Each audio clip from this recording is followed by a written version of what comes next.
علیکم، آپ دیکھ رہے ہیں کے نیوز ایس ڈی میں ہوں حارث علی شاہ گیلانی۔ چلتے ہیں آج کی اہم خبروں کی طرف۔ ساہیوال سے ہمارے نمائندے گلفام حیدر قریشی کی رپورٹ کے مطابق ساہیوال مینیجنگ ڈائریکٹر ماڈل بازار رانا حیدر علی کی کاوشوں سے ڈینگی سے بچاؤ کے لیے ماڈل بازار میں ڈینگی سپرے کروایا گیا۔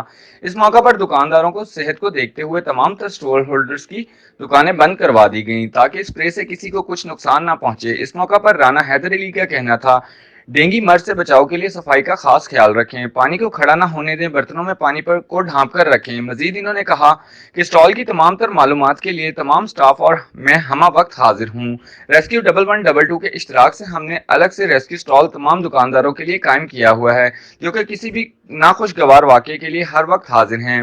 مزید انہوں نے کہا کہ دکانداروں کی سیکیورٹی کے لیے گارڈ دن بھر چکر لگاتے رہتے ہیں تاکہ دکاندار چور اچکوں اور جیب کتروں سے محفوظ رہ سکیں۔ دکانداروں کی سیفٹی کو مد نظر رکھتے ہوئے ماڈل بازار میں ہر جگہ سیکیورٹی کیمرے نصب ہیں جن کی مانیٹرنگ میں خود کرتا ہوں۔ مہنگائی کے اس دور میں کسٹمر حضرات اور دکاندار حضرات کے لیے free parking, free wash rooms کا انتظام بھی موجود ہے۔ ماڈل بازار کا عملہ 14 لوگوں پر مشتمل ہے۔ اس موقع پر مبشر منظور، عمر منیر و دیگر بھی موجود تھے۔ مزید خبروں اور اپڈیٹس کے لیے ہمارے ساتھ رہیے گا، تب تک کے لیے اپنا خیال رکھیے گا۔ اللہ حافظ۔